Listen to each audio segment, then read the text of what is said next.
السلام عليكم ورحمة الله تعالى وبركاته. كنتمنى ان شاء الله فيديو ديال اليوم نلقاكم في احسن الاحوال يا رب. كيف ما عودتكم دائما التنوع والبساطة مع وصفات ام معاد.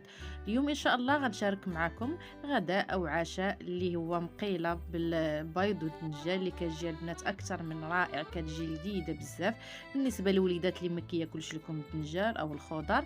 هاد الاكلة البنات راه ما بينش فيها نهائيا الدنجال اللي كتجي لذيذة بزاف. كنتمنى ان شاء الله تبقاو لاخر الفيديو باش تشوفوا المقادير وطريقة التحضير ديالها.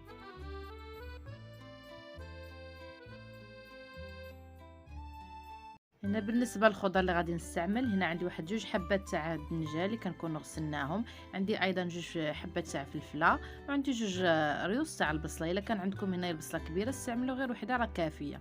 كناخذ هنا الدنجال وغنبدا نقشر فيه على هذه الطريقه، نحاول نخلي هذيك الكحوليه اللي كتكون فيه نخلي غير شويه باش تجينا في الشكل ديالها يجينا زوين. صافي انا غادي نشد هاد الدنجال وغادي نقطعو الى شرائح يكونوا رقاق. بقاو معايا باش تشوفوا الطريقه.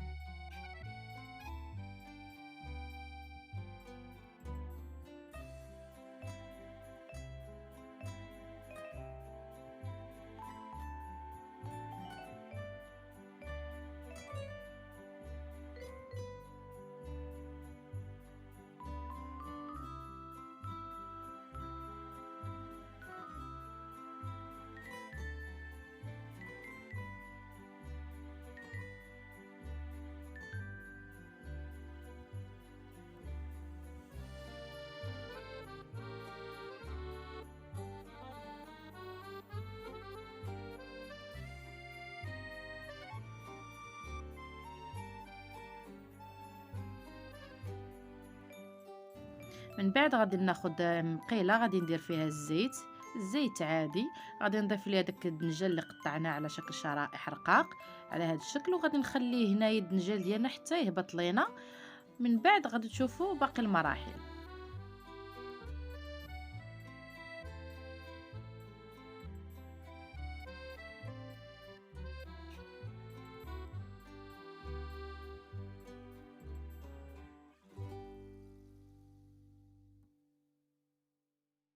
هنا من بعد ما خليت الدنجال ديالي يطيب، هنايا كنقص عليه النار، وغادي ناخذ ايضا هنايا الحبه تاع فلفله اللي غادي نقطعهم حتى هما على شكل شرائح، البصله وفلفله.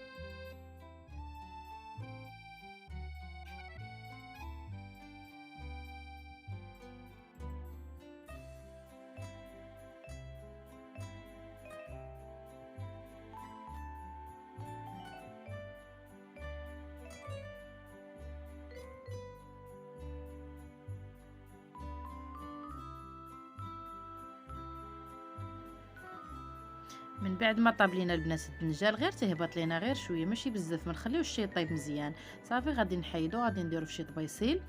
من بعد نفس المقله اللي طيبت فيها الدنجال غادي نضيف ليها البصله وفلفله. هنا ضفت المقيله شويه ديال الزيت، ضفت ايضا الفلفله والبصله، وغادي نخليهم حتى يتشحروا لينا وتنزل لينا ديك البصله شويه. من بعد نكملوهم. من بعد ما نزلت لينا البصله، بالنسبه للتوابل اللي غادي نستعمل عندي نص ملعقه تاع الكمون، الابزار، تحميره، وعندي ايضا الخرقوم. خديت 2 ريوز ديال الثومه اللي حكيتهم، وعندي ايضا ربيع ومعدنوس، والملح دائما تيبقى على حسب الذوق. صافي هنا غادي نخلط جيدا هذه التوابل على هذا الشكل. من بعد هنا بالنسبه للطماطم انا استعملت غير هذا الصوص ديال الطماطم، تقدروا اللي ما بغاش يستغنى عليها ويدير 2 حبات كبار ديال مطيشه تحكوهم مزيان وتضيفوهم لهذه الوصفه. انا استعملت غير هذا الصوص، راه حتى هو كيجي رائع البنات. صافي هنا غادي نحرك في المقيله ديالي. من بعد غادي نضيف هذاك الدنجال اللي كنا شحرناه. بهذا الشكل. من بعد غادي نبدا نخلط فيهم جيدا حتى يتجانسوا لنا كاع العناصر، وغادي نخليهم فوق النار حتى يطيب لينا شويه.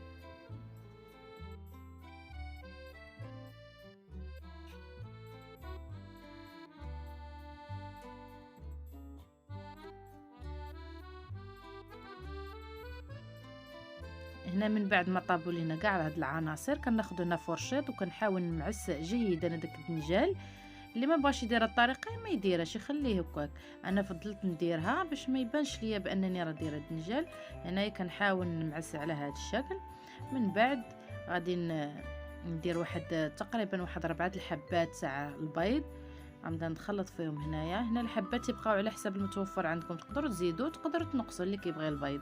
انا هنايا غادي نضيف هذا البيض ديالي على هذا الشكل ونخلي البيض حتى يطيب لينا.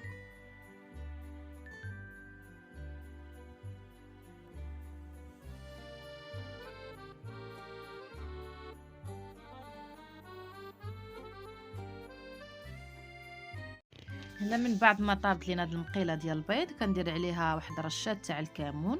من بعد غادي نضيف لها واحد 2 معالق كبار تاع زيت الزيتون. وكيكون هذا هو الشكل النهائي ديال الغديوه اللي حضرت معكم اليوم، اللي خفيف ظريفه سهله وسريعه في التحضير ديالها. البنات اللي كتجي لذيذه بزاف، كنتمنىكم تجربوا هذه الوصفه. ونتلاقاو ان شاء الله في فيديو جديد وفي وصفه جديده ان شاء الله. خليتكم في امان الله وحفظه والى اللقاء.